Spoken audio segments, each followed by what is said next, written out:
नमस्कार, मैं doctor Anita Tamboli, associate professor, department of sociology, government arts girls college, Kota. आज का वीडियो बीए सेकेंड ईयर के बच्चों के लिए है। आज हम देखेंगे इमाइल दुर्खिम का सामाजिक तथ्य की अवधारणा। पिछले वीडियो में हमने इमाइल दुर्खिम के जीवन परिचय के बारे में, उनके कार्यों के बारे में देखा था। आज उनकी जो अवधारणा है सोशल फैक्ट की, उसके बारे में हम जो देखेंगे। सामाजिक तथ्य को इन्होंने इमाइल दुर्खिम ने समाजशास्त्र की अध्ययन वस्तु के रूप में माना है। इनका ये मानना था कि जैसा कि हमने देखा कि इमाइल दुर्खिम जिस समाजशास्त्र की नींव अगस्त कॉम्ट ने रखी थी और वो इसको विज्ञान बनाना चाहते थे, उसी को आगे इन्होंने इमाइल दुर्खिम ने इस कार्य को बढ़ाया और समाजशास्त्र को एक विज्ञान की श्रेणी में लाने का श्रेय इमाइल दुर्खिम को ही जाता है। तो इन्होंने इसके लिए अपनी एक प्रसिद्ध बुक लिखी है, समाजशास्त्रीय पद्धति के नियम। इसके अंतर्गत इन्होंने बताया कि हमें समाजशास्त्र में भी वैज्ञानिक पद्धति को काम में लेना चाहिए। हमें जो भौतिक विज्ञानों की जो विधियां हैं उनको हमें यूज़ करना चाहिए, और इसके लिए इन्होंने एक पूरी किताब लिखी, किस तरह से हम अपने समाजशास्त्र को एक विज्ञान बना सकते हैं। तो समाजशास्त्रीय पद्धति के नियम इनकी 1895 में प्रकाशित हुई थी। इसके अंतर्गत इन्होंने इस पुस्तक में ही इन्होंने सामाजिक तथ्य का संपूर्ण विवरण दिया है। इनका ये मानना था कि समाजशास्त्र को जब हम विज्ञान बनाना चाहते हैं तो हमें एक इसकी कोई ना कोई विशेष विषय वस्तु होनी चाहिए, एक अलग होनी चाहिए, तभी ये एक अलग विषय के रूप में डेवलप होगा। तो इन्होंने सामाजिक तथ्य को ही समाजशास्त्र की विषय वस्तु माना है कि हमें सामाजिक तथ्य का ही अध्ययन हमें करना चाहिए। इस पुस्तक में समाजशास्त्रीय पद्धति के नियम में इन्होंने इसके 6 अध्याय हैं। इन्हीं 6 अध्यायों में इन्होंने सबसे पहले अध्याय में सामाजिक तथ्यों को परिभाषित किया है, उसकी व्याख्या की है। उसके बाद दूसरे अध्याय में इन्होंने सामाजिक तथ्यों के अवलोकन के नियम बताए हैं। फिर उन्होंने सामाजिक तथ्यों के प्रकार बताए। उन्होंने सामान्य सामाजिक तथ्य और व्याधिकी सामाजिक तथ्यों की व्याख्या की है। उसके बाद के अध्याय में इन्होंने जो सामाजिक तथ्य हैं उसके वर्गीकरण के नियम बताए हैं। उसके अगले अध्याय में इन्होंने सामाजिक तथ्यों की विस्तृत व्याख्या की है, और अंत में इन्होंने सामान्यीकरण के नियम और जो संपूर्ण इनका वर्क है उसका पूरा निष्कर्ष इस अंतिम अध्याय में दिया है। तो इस तरह से इन्होंने पूरे जो समाजशास्त्री पद्धति के नियम है उसके अंतर्गत सामाजिक तथ्यों का संपूर्ण विवरण दिया हुआ है। अब हम देखें कि सामाजिक तथ्य क्या है। जैसा कि इमाइल दुर्खिम का मानना है कि सामाजिक तथ्य व्यवहार का वो पक्ष है, व्यक्ति के व्यवहार का वो पक्ष है जिसके कारण जिसका निरीक्षण वैश्विक रूप से हम कर सकते हैं और जो कि व्यक्ति को एक विशेष प्रकार के कार्य करने के लिए बाध्य करता है। यानी दुर्खिम क्या कहना चाहते हैं, सामाजिक तथ्य हमने किसको कहा है कि व्यक्ति के व्यवहार का वो पक्ष जिसको हम वैश्विक रूप से निरीक्षण कर सकते हैं। वैश्विक क्या है? वैश्विकता, ऑब्जेक्टिविटी, जिसको हम जो जैसा है वो वैसे ही जिस रूप में हमसे देख सकें, उसको वैसे ही उसका अध्ययन करें, न कि अपने विचारों को, अपनी भावनाओं को उसमें शामिल करें। तो उसको हम वैश्विक रूप से कहते हैं, वैश्विकता कहते हैं, ऑब्जेक्टिविटी, कि हम इसको वैश्विक रूप से उसका अवलोकन कर सकें और जो कि व्यक्ति को एक विशेष प्रकार के व्यवहार करने के लिए बाध्य करता है। तो इसमें इमाइल दुर्खिम ने कहा कि सामाजिक तथ्य वो हैं जो कि व्यक्ति को एक विशेष प्रकार का व्यवहार करने के लिए बाध्य करते हैं। ये सामाजिक तथ्य क्या है? व्यक्ति के व्यवहार करने के तरीके, उनके सोचने समझने की क्षमता है, व्यक्ति समाज में किस प्रकार का व्यवहार करेगा, कैसे अपने संबंधों को व्यवस्थित रखेगा, अपनी आवश्यकताओं की पूर्ति कैसे करेगा। ये सब जो हमारे समाज में नियम, कानून, प्रथा, परंपराएं बनी है, ये सब सामाजिक तथ्य है और इसी के अनुसार व्यक्ति व्यवहार करता है और समाज की व्यवस्था चलती रहती है। तो हमें इन्हीं सामाजिक तथ्यों का अध्ययन समाजशास्त्र में करना चाहिए, ऐसा इमाइल दुर्खिम ने कहा है। ये सामाजिक तथ्य व्यक्ति सामाजिकरण की प्रक्रिया के द्वारा सीखता है। जब बच्चा पैदा होता है तब वो, जैसा कि आपने सोशलाइजेशन में पढ़ा है, सामाजिकरण में पढ़ा है कि वो जब पैदा होता है तो एक मांस का लोंदा होता है। तो वो बिल्कुल एक जीव होता है केवल, उसमें कोई समझ नहीं होती, कुछ भी नहीं होता है। वो ना समाज के बारे में जानता है, ना वो खुद के बारे में जानता है। लेकिन वो जैसे जैसे समाज के संपर्क में आता है, यानी सबसे पहले वो अपने परिवार के संपर्क में आता है, तो परिवार में ही वो ये सारी चीज़ें सीखता है, हमारे समाज की संस्कृति को, हमारे समाज की प्रथा परंपराओं, रीति रिवाज को और कानून, जो भी जिस तरह से उसको व्यवहार करना है, वो सारी बातें उसको सिखाई जाती है। कुछ बातें उसको सिखाई जाती है, कुछ वो देखकर सीखता है। तो सबसे पहले उसकी शिक्षा दीक्षा परिवार में होती है, फिर वो स्कूल जाता है, लोगों के संपर्क में आता है, पड़ोसियों के संपर्क में आता है, आगे और बढ़ता है, कई कई संस्थाओं के सदस्य बनता है। तो इस तरह से वो इन सामाजिक तथ्यों को सीखता चला जाता है कि उसको समाज में कैसे रहना है, क्या सही है, क्या गलत है, कैसा व्यवहार करना चाहिए। तो ये सारे नियम, कानून, प्रथा, परंपराएं, ये सारी चीज़ें इमाल दुर्किम ने सोशल फैक्ट कहा है, जिसको कि वो व्यक्ति सीखता है। तो सामाजिक तथ्य क्या है? सामाजिक तथ्य दुर्किम के अनुसार व्यक्ति के व्यवहार करने का वो तरीका या वो पक्ष जिसको कि हम वैश्विक रूप से उसका निरीक्षण कर सकते हैं, और निरीक्षण संभव है, और वो व्यक्ति को एक प्रकार का व्यवहार करने के लिए, विशेष ढंग से व्यवहार करने के लिए बाध्य करता है। बाध्य क्यों करता है? कि आपने देखा है कि हम समाज की सारी परंपराओं को, रीति रिवाजों को, उनके रूल्स रेगुलेशंस को, उसके मापदंड को, उसके आदर्श नियम को, उसके वैल्यूज को हम फॉलो करते हैं, उसको अपनाते हैं। क्योंकि अगर हम समाज में उस मापदंड को नहीं अपनाएंगे तो समाज में विघटन, समस्या पैदा होने लगेगी, और समाज इसके लिए हमें दंडित भी करता है।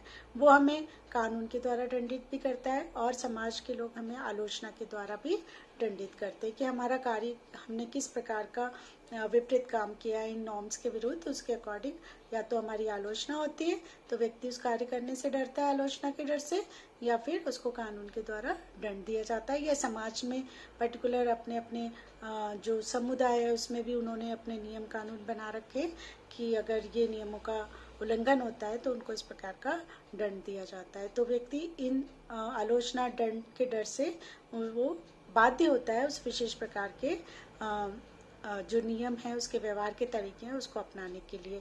तो इमाल दुर्किम ने कहा कि सामाजिक तथ्य चूंकि व्यक्ति व्यवहार में लाता है, व्यक्ति ही करता है इन व्यवहारों को, लेकिन ये व्यक्ति से ऊपर की चीज है, यानी व्यक्ति से बाहर है। ये एक व्यक्तिगत चेतना नहीं है, ये इसको इन्होंने एक सामूहिक चेतना का नाम दिया। ये कलेक्टिव कॉन्शियसनेस है। ये इसकी जब हम इसकी विशेषता देखें सामाजिक तथ्य की, कि इसकी विशेषता क्या है, कि सबसे पहला कि ये काम करने के, व्यवहार करने के तरीके हैं, यानी व्यक्ति कैसे समाज में व्यवहार करेगा, कैसे एक दूसरे से संबंध रखेगा, किस प्रकार से नियम कानूनों को पालन करेगा। तो ये काम करने के एक तरीके हैं जिसकी वजह से व्यक्ति काम करता है। ये सार्वभौमिक है, यूनिवर्सल है, यानी कोई एक या दो व्यक्ति इसको फॉलो नहीं करते, ये हर जगह, हर पूरे समाज में समान रूप से लागू होते हैं, और सभी व्यक्ति समान रूप से इसको फॉलो करते हैं, इसलिए ये यूनिवर्सल है। ये कोई एक ग्रुप या एक पर्टिकुलर 2-4 व्यक्ति या एक व्यक्ति की व्यवहार का तरीका नहीं है, ये पूरे समूह के व्यवहार का तरीका है। ये सार्वभौमिक है, ये हर समय, हर समाज में हमें समान रूप से देखने को मिलता है, और व्यक्ति समान रूप से ही इसको अपनाता है, और वैसा ही उसका मतलब निकालता है जो कि पूरे समाज ने उसके लिए डिसाइड कर रखा है। तीसरी विशेषता हम देखें कि इसकी सामाजिक उत्पत्ति, ये समाज के द्वारा इसकी उत्पत्ति हुई, कोई एक या दो व्यक्ति नहीं इसको वो करता है, बनाता है। हालांकि विचार, जैसे इसकी उत्पत्ति कैसे होती है, हम प्रथा, परंपरा, रीति रिवाज को अगर देखें तो कि पहले कोई विचार आता है, व्यवहार करने का तरीका, फिर उसको समाज के बहुत से लोग उसको सही समझने लगते हैं, उसको फॉलो करने लग जाते हैं, फिर धीरे धीरे उसको समाज की लोगों की मान्यता प्राप्त हो जाती है कि हाँ, ये व्यवहार सही है और हमें इसी प्रकार से व्यवहार करना है। तो वो फिर एक परंपरा का रूप ले लेता है, फिर ये पीढ़ी दर पीढ़ी हस्तांतरित होने लग जाते हैं। तो इस प्रकार से इसका ओरिजिन कोई एक या दो व्यक्ति नहीं है, बल्कि पूरे समाज की जब सहमति मिलती है उस कार्य को करने की, तभी उस कार्य को नियम, प्रथा, परंपरा का रूप दिया जाता है। तो इसकी उत्पत्ति सामाजिक मानी जाती है, न कि व्यक्तिगत। फिर इसकी विशेषता है कि ये वहीं नहीं रुकता है, ये पीढ़ी दर पीढ़ी हस्तांतरित होता है, यानी एक पीढ़ी अपनी आने वाली पीढ़ी को उस सामाजिक तथ्य को या उस प्रथा परंपराओं को उनको आगे बढ़ाती है, उनको सिखाती है। जैसे मैंने अभी आपको बताया कि सामाजिकरण की प्रक्रिया के द्वारा हम इसको सीखते हैं, तो ये पीढ़ी दर पीढ़ी हस्तांतरित होती रहती है। फिर हम देखें कि ये सीखे जाते हैं। इसकी क्या विशेषता है? ये वंशानुगत माता पिता से बच्चों को नहीं मिलते, बल्कि ये सीखे जाते हैं। जैसे अभी हमने देखा कि ये पीढ़ी दर पीढ़ी हस्तांतरित होते हैं, बच्चों को सिखाए जाते हैं। जब बच्चा पैदा होता है, जब उसे समाज के रीति रिवाज, उसकी संस्कृति के बारे में उन्हें कुछ भी नहीं पता होता, लेकिन वो धीरे धीरे अपने परिवार वालों से, अपने अड़ोस पड़ोस से, अपने समाज से जैसे जैसे कांटेक्ट में आता है वो सीखता जाता है। तो सामाजिक तथ्य की क्या विशेषता बताई है दुर्किम ने? कि ये सीखे जाते हैं। फिर इन्होंने बताई है कि ये व्यक्ति से ऊपर है, अधिव्यक्ति, सुपर इंडिविजुअल, क्योंकि ये व्यक्तियों से, जैसे अभी हमने देखा कि व्यक्ति व्यवहार में लाता है इनको, लेकिन ये व्यक्ति से ऊपर है, क्योंकि ये समाज ने उत्पन्न किया है, समाज की मान्यता प्राप्त है और समाज का दबाव उनके ऊपर पड़ता है। इसलिए ये व्यक्ति उसकी अपनी सोच, अपनी चेतना उसमें नहीं शामिल होती, वो अपने अकॉर्डिंग नहीं करता, वो सामूहिक चेतना के अकॉर्डिंग करता है, इसलिए उसको अधिव्यक्ति कहा जाता है। ये व्यक्ति से ऊपर है।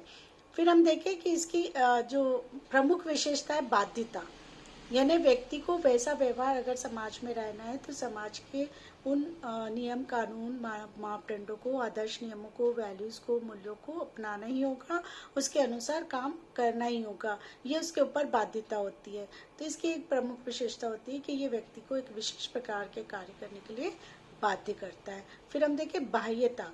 बाह्यता भी वही है कि व्यक्ति के बाहर है ये, यानी व्यक्ति खुद उसको मिलकर उत्पन्न करता है, लेकिन ये व्यक्ति से बाहर है, यानी ये समाज की विरासत है, समाज ने इसको बनाया है, समाज की मान्यता प्राप्त होती है, इसलिए इसकी विशेषता होती है कि ये व्यक्ति से बाहर की चीजें, और इसीलिए ये व्यक्ति इसको सीखता है और इसको करने के लिए बाध्य होता है। तो इस तरह से हम देखें कि सामाजिक तथ्य क्या है। सामाजिक तथ्य व्यक्ति के व्यवहार करने का एक विशेष तरीका है, जिसको व्यक्ति सीखता है सामाजिकरण के द्वारा। ये पीढ़ी दर पीढ़ी हस्तांतरित होते हैं, ये सार्वभौमिक होते हैं, पूरे समाज में सभी लोग इसी को समान अर्थ लगाकर उसका एक जैसा व्यवहार उसको फॉलो करते हैं। ये व्यक्ति से ऊपर है, व्यक्ति से बाहर की चीजें हैं और व्यक्ति को एक विशेष कार्य करने के लिए बाध्य करती हैं। तो इस प्रकार से सामाजिक तथ्य को, इन्हीं सामाजिक तथ्यों को, इन्हीं हमारे मापदंडों को, व्यवहार करने का व्यक्ति किस तरह से व्यवहार करता है, तरीके को अपनाता है, ये इसे इन्होंने सामाजिक तथ्य किया है। सामाजिक तथ्य हालांकि दुर्किम के अनुसार कुछ सामाजिक तथ्य अस्थिर होते हैं, कुछ स्थिर होते हैं, जैसे आत्महत्या है, मृत्यु दर है, कुछ ऐसे हैं कि जिनका समय अनुसार थोड़ा बहुत परिवर्तन आता जाता है, उनके सांख्यिकी आंकड़ों में या कुछ और तरीकों में अंतर आता रहता है, लेकिन कुछ ऐसे हैं जो हमेशा स्थायी रहते हैं, वो एक जैसे ही होते हैं। लोगों का रहन सहन, उनकी संस्कृति, उनका खान पान, बहुत ज़्यादा समय के बाद कहीं थोड़ा बहुत चेंजेस आता है, वरना वो अधिकतर मामले में स्थिर रहते हैं और इन्हीं प्रथा परंपराओं को वो एज इट इज़ फॉलो करते रहते हैं। तो ये जो हमारे मापदंड हैं, हमारे व्यवहार है, व्यक्ति के व्यवहार करने के तरीके, वो सब सामाजिक, जो उसके सोचने समझने की जो क्षमता है, वो सारी चीज़ें जब वो समूह में रहकर सोचता है, समूह में रहकर कार्य करता है, तो वही वो सामाजिक तथ्य कहलाते हैं। तो इसी सामाजिक तथ्य को इमाइल दुर्खिम ने समाजशास्त्र की विषय वस्तु कहा है। अब इन्होंने आगे बताया कि लोग इसके सामाजिक तथ्यों के अवलोकन के क्या नियम है, उसको हम कैसे उनको ऑब्जर्व करें, कैसे उनको माने, तो उनका कैसे निरीक्षण करें, उनको कैसे समझें। तो इसके लिए उन्होंने बताया कि सबसे पहले हमें सामाजिक तथ्यों को एक वस्तु के रूप में मानना होगा, यानी हमारे जो विचार हैं, हम सोच है हमारी, ये बहुत अस्थिर चीजें हैं, बहुत चंचल है और जिसका प्रभाव हमारे ऊपर पड़ता है। लेकिन जब हम व्यवहार के तरीके देखते हैं, हम नियम कानून प्रथा परंपराएं, जो भी जिसके अकॉर्डिंग व्यक्ति व्यवहार करता है, जिसके अनुसार वो जिन परिस्थितियों के अनुसार सोचता समझता, उन सामाजिक तत्वों को हमें एक वस्तु के रूप में देखना। जैसे कोई वस्तु है, उस वस्तु को हम जैसी वो जिस रूप में, हम उसे उसी रूप में देखते हैं। लेकिन अगर हमने उसमें, जैसे मैंने आपको पहले भी बताया था कि ऑब्जेक्टिविटी और सब्जेक्टिविटी में अगर हम अपने विचारों को, अपनी भावना को शामिल करते हैं, तो हम साइंटिफिक रिजल्ट नहीं निकाल सकते। तो इस तरह से हमें अगर विज्ञान बनाना है तो हमें इसको वस्तु के रूप में देखना है। अगर हमें समाजशास्त्र को विज्ञान बनाना है तो हमें अगर उसका अध्ययन करते वक्त हमें इन सामाजिक तथ्यों को एक वस्तु के रूप में मानना है, यानी जो जैसी है वो उसी को उसी रूप में अध्ययन करना होगा। हमें उसे उसी तरह से ऑब्जर्व करना होगा कि एक वस्तु है, केवल हमें उसका अध्ययन करना है, उसमें हमारी बातों को, हमारी भावनाओं को शामिल नहीं करना है। उसी तरह से इन्होंने दूसरा नियम बताया कि हमें अपनी पूर्व मान्यताओं को अलग रखना है।